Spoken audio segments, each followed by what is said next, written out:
le blé il est pas correctement payé. Ça c'est clair. Malgré la production de qualité, vous n'arrivez pas à faire exactement. Ouais. Donc, et malgré les prix de vente, c'est ça qui est affolant. C'est que les prix de vente aux consommateurs ont quasiment pas baissé. Ils sont hyper élevés, des pâtes et tout ça. Mais en amont, l'agriculteur touche plutôt beaucoup moins. Donc il y a un vrai quand même souci dans la filière. Hein. Ouais. Et donc moi la crise en Ukraine notamment, enfin on nous dit il y avait la crise en Ukraine, on avait peur de manquer de blé, enfin ça a été une affaire. Et nous à côté dans nos fermes, on n'arrivait pas à le vendre le blé. C'est alors je sais pas qu'il y a un truc qui je suis peut-être pas dans la boucle, mais ouais, il y a un truc qui cloche. Je pense qu'il y a beaucoup de spéculation aussi, mais bon, après je suis pas un spécialiste de la finance et c'est pas mon domaine.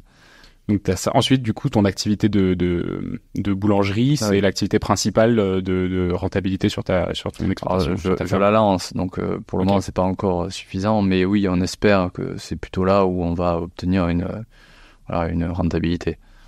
Mais rentabilité, bon, voilà, on parle de l'agriculture aujourd'hui parce que c'est le salon, parce que voilà, les agriculteurs, bon, encore une fois, bon, c'est une période creuse pour eux, donc ils ont le temps d'aller revendiquer et quand viendra le moment d'aller dans le champ, on les verra plus.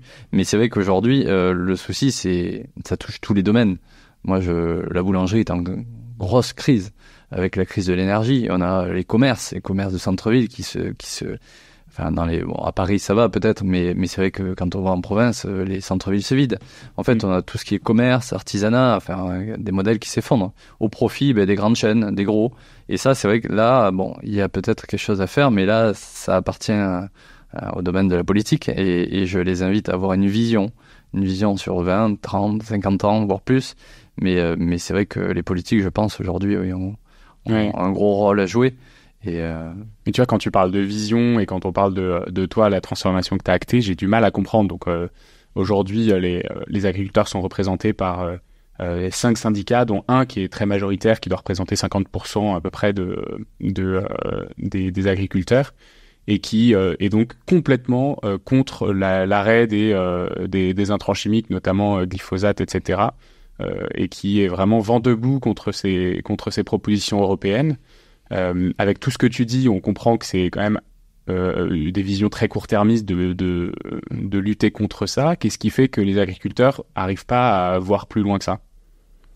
Un problème d'accompagnement, je pense, des agriculteurs. Il faut pas leur jeter la pierre. Hein. Ils font ce qu'ils peuvent, mais je pense qu'ils n'ont pas peut-être toutes les connaissances. Et ensuite, souvent en conventionnel, c'est pas l'agriculteur qui trop décide, c'est plutôt des conseillers techniques, des conseillers commerciaux qui leur vendent les engrais, qui leur disent là il faut passer tel engrais, là il faut tel fongicide, tel. Ouais, et c'est vrai qu'ils sont un peu dépossédés même de leur travail. Et c'est vrai que moi j'ai des témoignages d'agriculteurs qui sont passés en bio, qui ont dit en fait on redécouvre notre sol, quoi. On est attentif, on descend du tracteur, on va toucher, on va voir. Et ça c'est vrai que en conventionnel, c'est produire. Et c'est encore cette vision d'après-guerre où il fallait produire et nourrir les Français.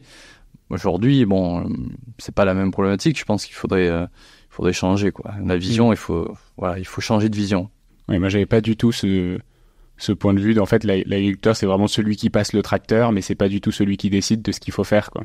Alors pas tous. Hein. Non, j'imagine. Mais oui, je comprends beaucoup. Moi, sur une commune là où je suis, c'est vrai que j'ai un agriculteur qui est passé en bio, bon, pour des raisons, hein, je vais pas le dire, mais il m'a appelé, il me dit, mais comment je fais ? Il ne sait pas, il ne savait pas semer du blé, il ne savait pas, enfin, personne lui dit, quoi. Donc, c'est quand même inquiétant. Enfin, le paysan qui ne sait pas semer, c'est assez compliqué. Il ne savait pas quoi faire. Il était perdu. Donc, il m'a appelé. Moi, petit jeune, ça fait 4-5 ans que je suis dans l'agriculture. Lui, ça fait 4 générations qu'il est dans l'agriculture. Il a hérité de terres bio, là. Il était contraint de rester en bio. Il ne savait pas comment les travailler. Ouais, je comprends. Donc, je trouve que c'est assez inquiétant. Mais c'est pour ça qu'il faut cet échelon intermédiaire de moyenne exploitation, hein. Mais là, c'est sur cette échelle-là qu'il faut se concentrer et aller les accompagner. Mais les accompagner aussi financièrement, parce que moi, on a lancé des aides à la conversion qui sont fantastiques. Mais en fait, on a eu un appel d'air où beaucoup d'agriculteurs sont passés en bio.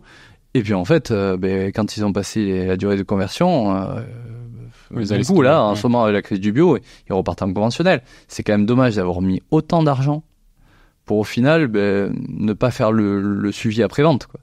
Et ça, on a certaines régions qui ont supprimé les aides au maintien en bio. Bon, c'est quand même dommage. Après, on espère quand même vivre d'autres choses que des aides. Mais déjà, c'est une incitation. Donc, c'est quand même plutôt dans le bon sens, je trouve. Ouais, ouais.